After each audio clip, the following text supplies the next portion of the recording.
Hi lovelies, this is Blossom. So this lesson is about dowsing, ley lines and other energy lines.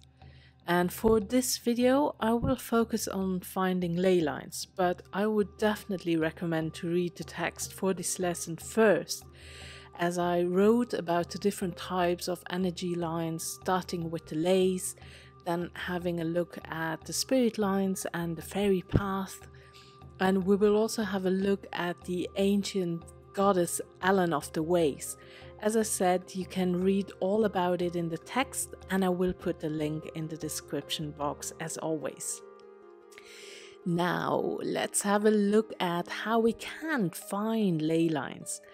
I'm pretty sure some of you have a certain idea about how you can hunt ley lines, and for some this might include dowsing rods. However, to hunt the leys in the spirit of Alfred Watkins, more about him in the lesson, it is suggested to leave the dowsing rods at home, and instead you should first do your research, work with maps and engage in field work. So this is not to say that we cannot douse them, but here for this video only we will focus on a different method, and you will find more information about the usage of dowsing rods in the text. Field work is a really important part of it, as many mounds or ancient stones are not marked even on the large scale maps.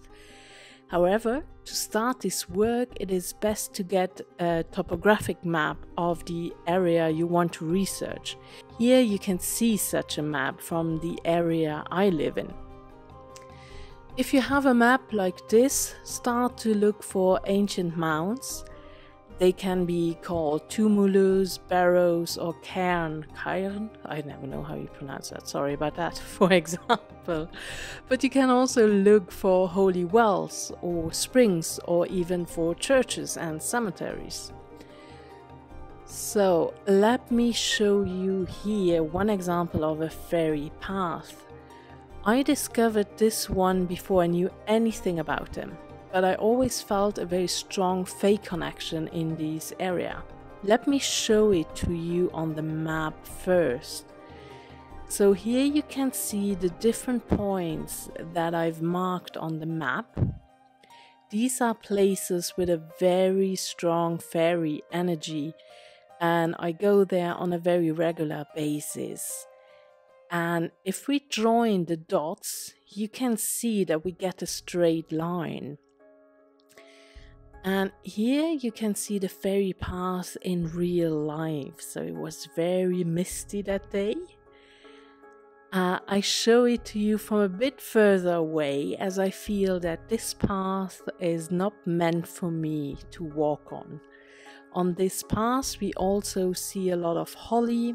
Holly often indicates some kind of energy line, so pay attention if you see more holly trees in alignment. At the end of this track we can find a very special tree. Maybe it doesn't look special to you, but I have a very strong connection with it, and it is definitely a fairy tree, and if you have seen other videos you know this tree already.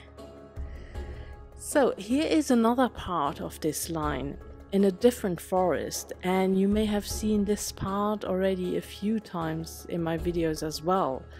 The fairy energy is very high at this place, and I just love to spend my free time here.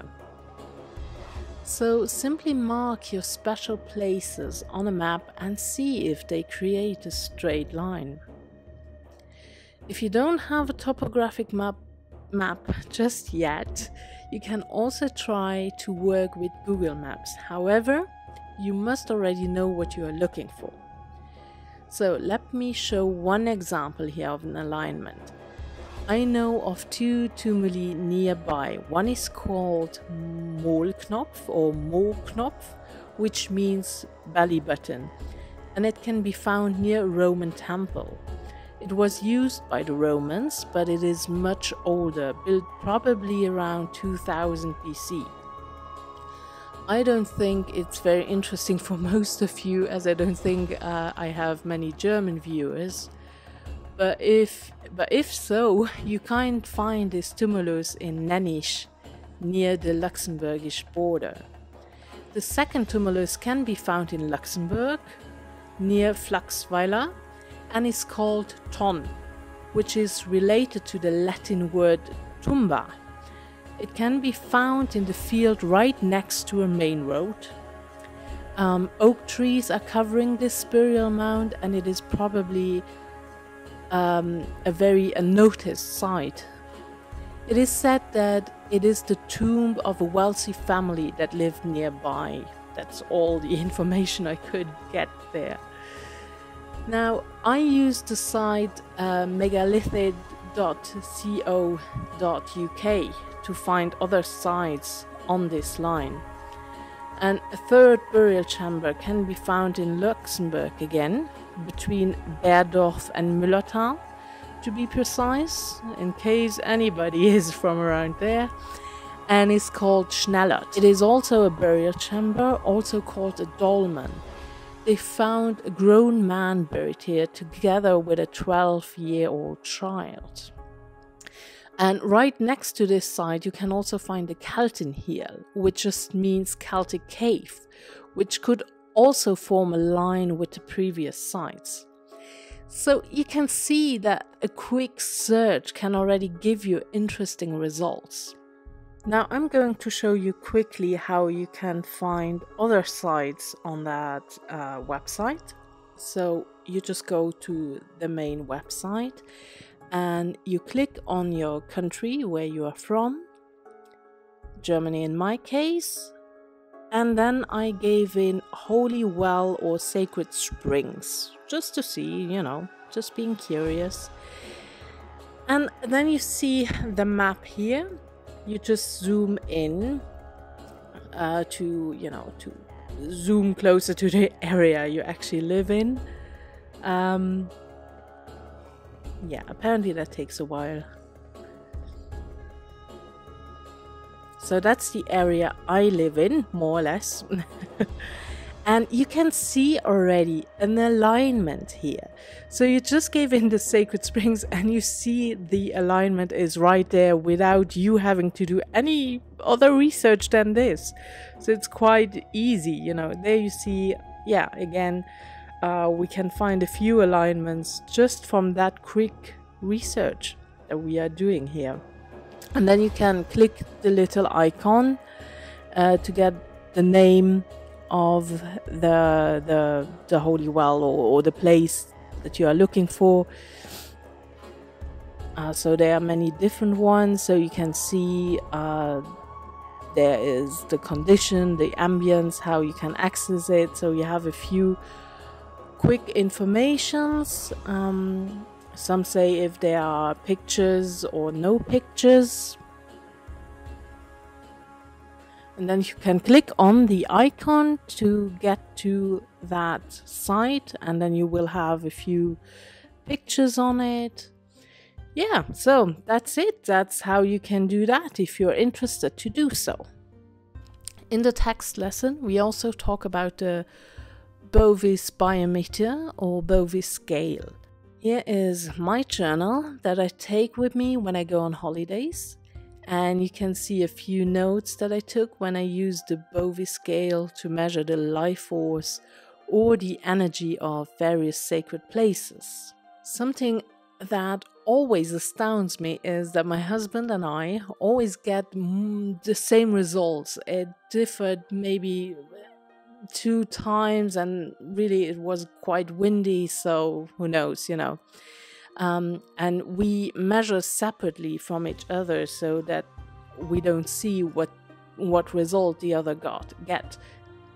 In general, I dowse higher numbers, and I use a scale that goes from 1,000 to 36,000. The number of the same place can also vary depending on the moon phase, for example. Or like in Glastonbury, when I was there for the summer solstice, my result was higher than from the year before. In the text, I explain how you can do that, but I will also show you quickly how to use the diagram in this video. So before you start, take a few deep breaths and then get your pendulum and hold it over the diagram. Then you simply ask, what is the energy level of this place? Don't force anything, just see if and where your pendulum is going to swing. So I am not doing anything, I'm doing this now. I'm not actually measuring now, I never do that on camera. It's weird for me, I don't know if camera would influence it or not, but I'm just not doing it. So this is just to show you. So if you never used the pendulum before, you may have to try this a few times to get used to it. And like I said, in the text, I will go much more into how you start using the different dowsing tools. I also go more into detail about how you can use the dowsing rods, and you can dowse, and how you can dowse for energy lines and much more. So there is really a lot in the text, so please check out my homepage, as I think I provided a good overview for you, and maybe this is interesting for some of you. So that's it already. I hope you enjoyed this lesson. Thank you so much for watching, and I send you many blessings. Bye bye.